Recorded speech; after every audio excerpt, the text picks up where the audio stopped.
Reliance retail में तीसरा बड़ा निवेश, कंपनी में 0.84% हिस्से के लिए 3,675 करोड़ रुपए निवेश करेगी जनरल अटलांटिक। मेगा डील के बाद रिलायंस के शेयर में खरीदारी। बाजार में लगातार दूसरे दिन दबाव, निफ्टी 11,200 के करीब ऊंचाई से निफ्टी बैंक 200 पॉइंट से ज्यादा फिसला। आईसीआईसीआई बैंक, एक्सिस बैंक और बीपीसीएल में सबसे ज्यादा कमजोरी। प्रेसिडेंशियल डिबेट के बाद डाउ फ्यूचर्स ऊपरी स्तरों से 500 पॉइंट गिरा। नेपियन कैपिटल के गौतम त्रिवेदी को है फार्मा और केमिकल शेयरों पर भरोसा। सीएनबीसी आवाज के साथ एक्सक्लूसिव बातचीत में किया अपने पोर्टफोलियो का खुलासा। पहला नंबर मैं दूंगा टाटा कंज्यूमर प्रोडक्ट्स को। दूसरी कंपनी में बताऊंगा इज हिंदुस्तान फूड्स। जो तीसरा स्टॉक जो मैं सोचूं जो मुझे लगता है बहुत बढ़िया है वो आवास फाइनेंसियर्स है।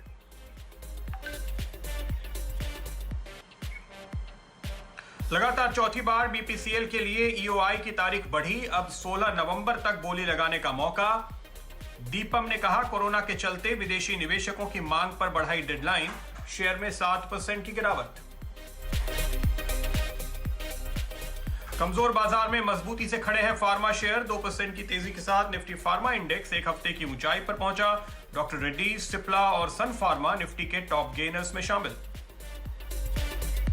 आशीष के जैकपॉट ने फिर मचाया धमाल, आज का शेयर टीटागढ़ वैगन इंट्राडे में करीब 8% भागा। मुनाफे का सेक्टर ऑटो एंसिलरी भी सुपरहिट। 2020 में हेमंत के सुझाए शांति गियर्स और मुंजाल ऑटो में 5 से 10% की तेजी। मझगांव डॉक के आईपीओ को अच्छा रिस्पांस, दूसरे दिन 3 गुना से ज्यादा भरा। यूटीआई एएमसी का आईपीओ अब तक 41% हुआ सब्सक्राइब।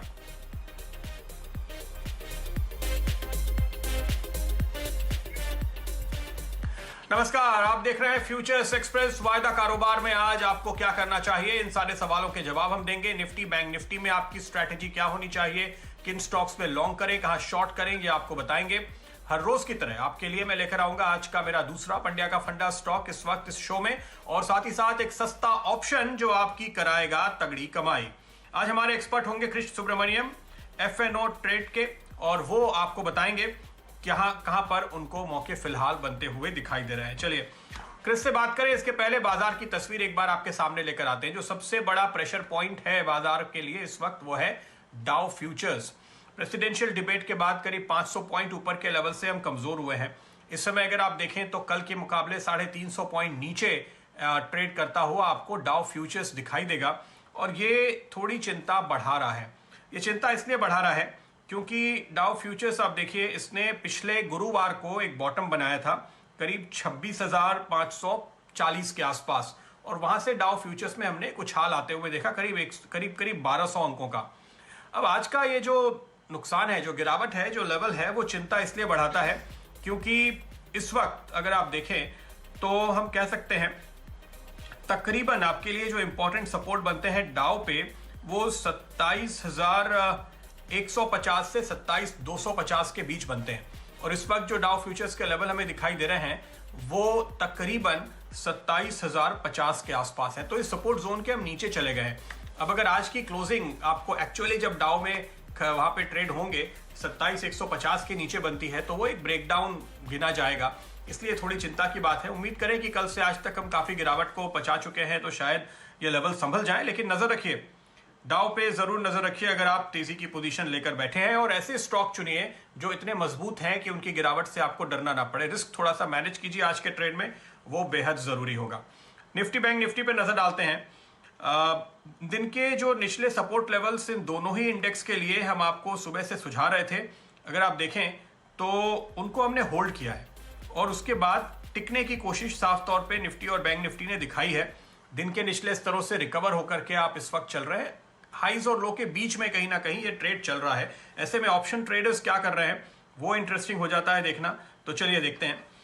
11,300 की कॉल में सबसे ज्यादा पोजीशन है, 11,000 की पुट में सबसे ज्यादा पोजीशन है। तो जो बड़ा दायरा आपका बनता है वो 11,000 से लेकर के 11,300 का बनता है। हम आपको 2 दिन से कह रहे हैं 11,330 के आसपास एक बड़ा हर्डल है, तो वो हर्डल बना हुआ है। कल भी और आज भी आप वहां पर अटक चुके हैं।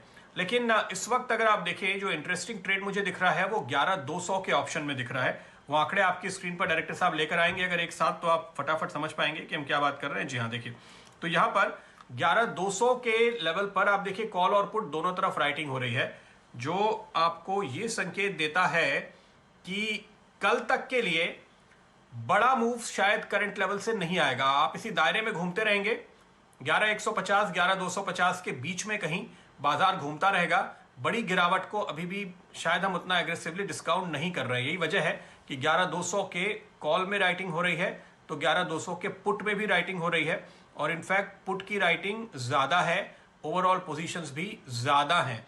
शायद थोड़ी सी हेजिंग भी होती हो यहाँ पे, या फिर एक स्ट्रैडल प्ले करने की कोशिश।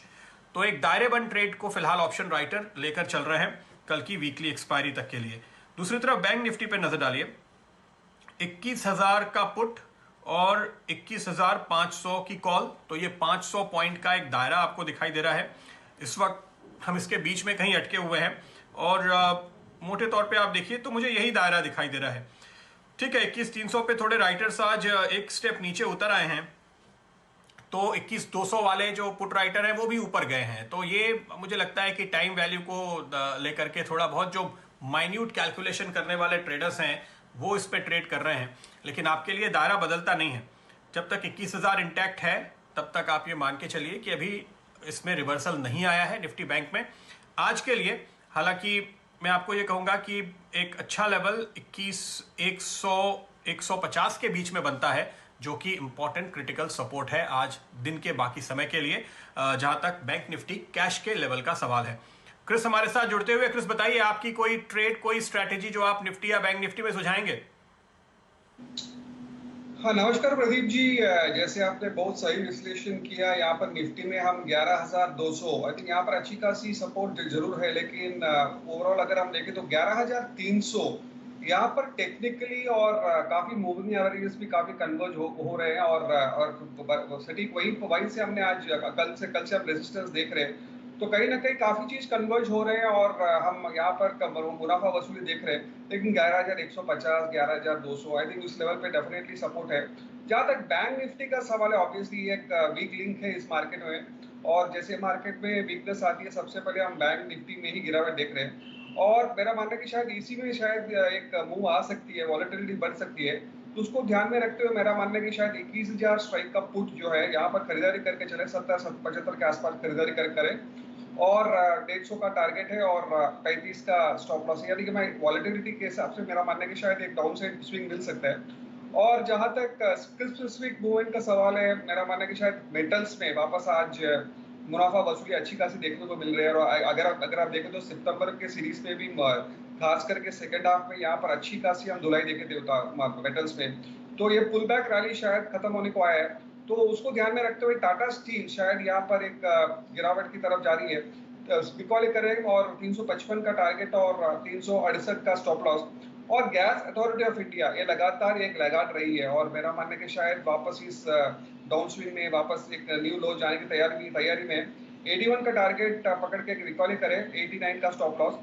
और जैसे आपने फार्मा का जिक्र किया, मेरा मानना है कि शायद सिप्ला, आई थिंक ये आज की भी मार्केट में अच्छी खासी स्ट्रेंथ दिखा रही है, तो यहाँ पर 800 का कॉल मेरा मानना है कि शायद यहाँ पर सेकेंड हाफ में 28 तक लेवल पे मिल सकता है। 28 का 800 का कॉल खरीदारी करके चले, टारगेट 45 और स्टॉप लॉस 20। तो ये मेरी तरफ से 2 इक्वाली का राय और एक लॉन्ग की राय कॉल में, और ओवरऑल कॉशियस अप्रोच है। और दूसरा चीज मैं कहना चाहूंगा, अब इस बार हम लंबे वीकेंड की तरफ जा रहे हैं, तो ऑब्वियसली कल तक मार्केट में शायद पोजीशंस काफी हल्का होंगे, वो भी एक ध्यान में ट्रेडर्स को रख के चलना पड़ेगा।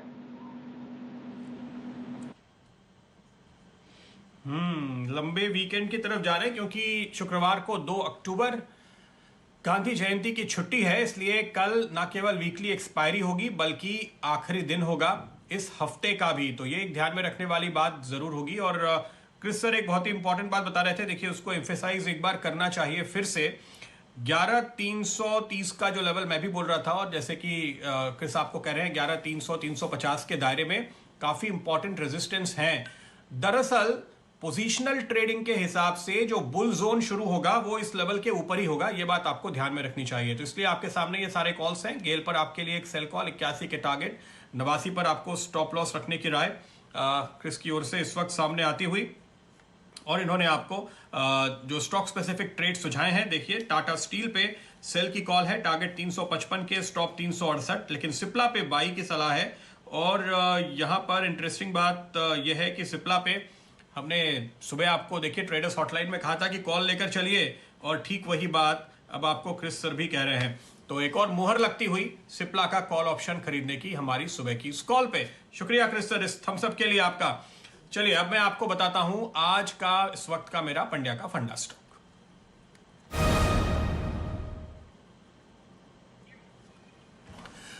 मेरा स्टॉक है सुदर्शन केमिकल, 625 रुपए के टारगेट के साथ आपको यहां पर खरीदारी करने की राय दी जा रही है, और इसकी वजह आप देखिए ये स्टॉक करीब 100 रुपए करेक्ट हुआ है इस महीने, तो एक अच्छा एंट्री पॉइंट दे रहा है। बड़ी मुश्किल से करेक्ट होने वाला स्टॉक है, बड़ा मजबूत शेयर है ये, और रिलेटिवली एक बड़ी कंपनी है इस सेक्टर में, मिड साइज कंपनी है। और यहां पर अगर आपको खरीदारी की राय मैं दे रहा हूं तो इसकी वजह यह है कि ये उन स्टॉक्स में है जिसको आपने कभी भी अगर डिप पे लिया तो ये आपको शानदार रिटर्न दे के ही जाता है। इसलिए जब बाजार में उतार चढ़ाव हो तो ऐसी कंपनियां, ऐसे स्टॉक खरीदिए जो बहुत मजबूत है, जिनका बिजनेस मॉडल इंटैक्ट है, साल दर साल आपको कमाई करके देते हैं।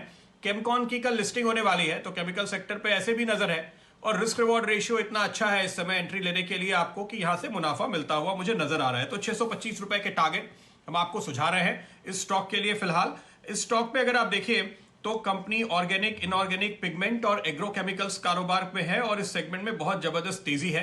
तमाम fund managers, PMS managers, fundamental analyst जो हमारे चैनल पे इन दिनों आते हैं, वो केमिकल सेक्टर को एक लॉन्ग टर्म स्टोरी बताते हैं, और ये कहते हैं कि कई साल की तेजी शुरू हुई है। ये मत देखिए कि स्टॉक अपने लो से डबल हुआ है, ये देखिए कि अभी ये यहां से भी डबल ट्रिपल हो सकता है क्या। ये नेपियन कैपिटल के जो रिप्रेजेंटेटिव सुबह हमारे साथ थे, त्रिवेदी साहब, उन्होंने ये बात कही थी, मैं सिर्फ उनको कोट कर रहा हूं। अब देखिए ये 30% का डिविडेंड साल दर साल देती है, तो कोई दिक्कत नहीं है। 4 साल में मुनाफा डबल हो गया है, 4 साल में मुनाफा डबल हो गया है, यह है परफॉर्मेंस। लेकिन इसके साथ साथ देखिए पिछले 7 साल में कारोबार डबल हुआ है, तो टॉप लाइन बढ़ रही है, बॉटम लाइन उससे दुगनी रफ्तार से बढ़ रही है, बुक वैल्यू 4 साल में डबल हो गई है, तो जो कमाई हो रही है ना वो आपकी जेब में आ रही है। ये बहुत इंपॉर्टेंट है। मैं कई बार आपसे कहता हूं इस तरह की कंपनीज खास तौर पे जो इंडस्ट्रियल सेगमेंट में, मैन्युफैक्चरिंग सेगमेंट में है, वहां पे ये देखिए कि जो पैसा आ रहा है वो बैलेंस शीट में जा रहा है कि नहीं।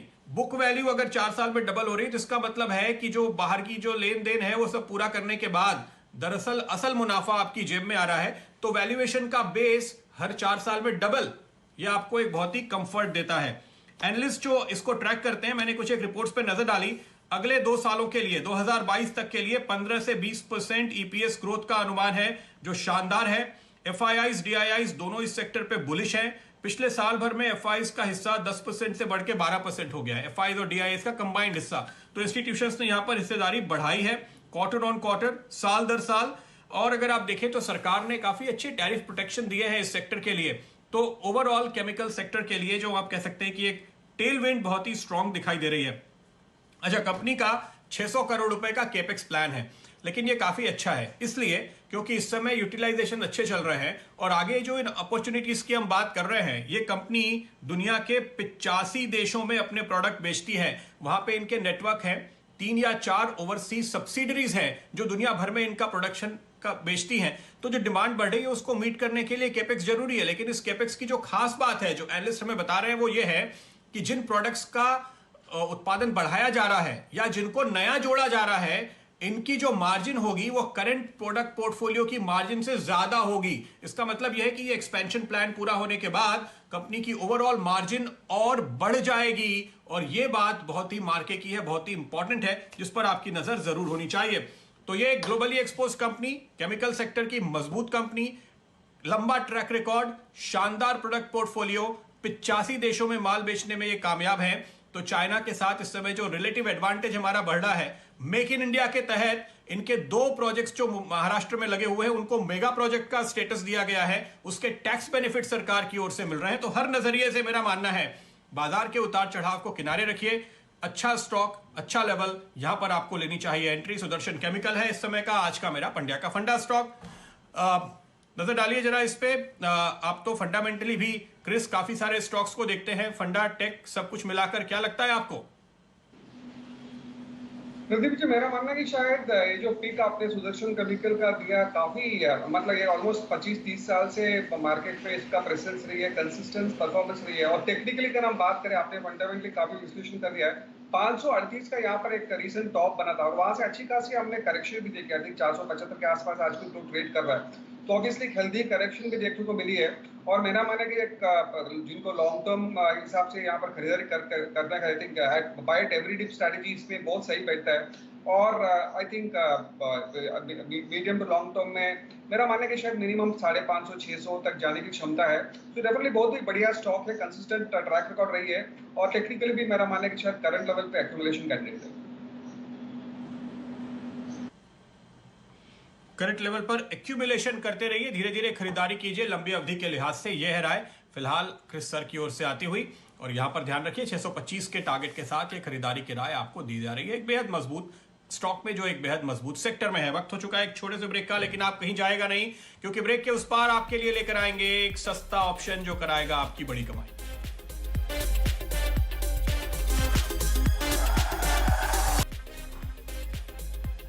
स्वागत है आपका एक बार फिर फ्यूचर्स एक्सप्रेस में। और अब बात करेंगे आज के सस्ते ऑप्शन की।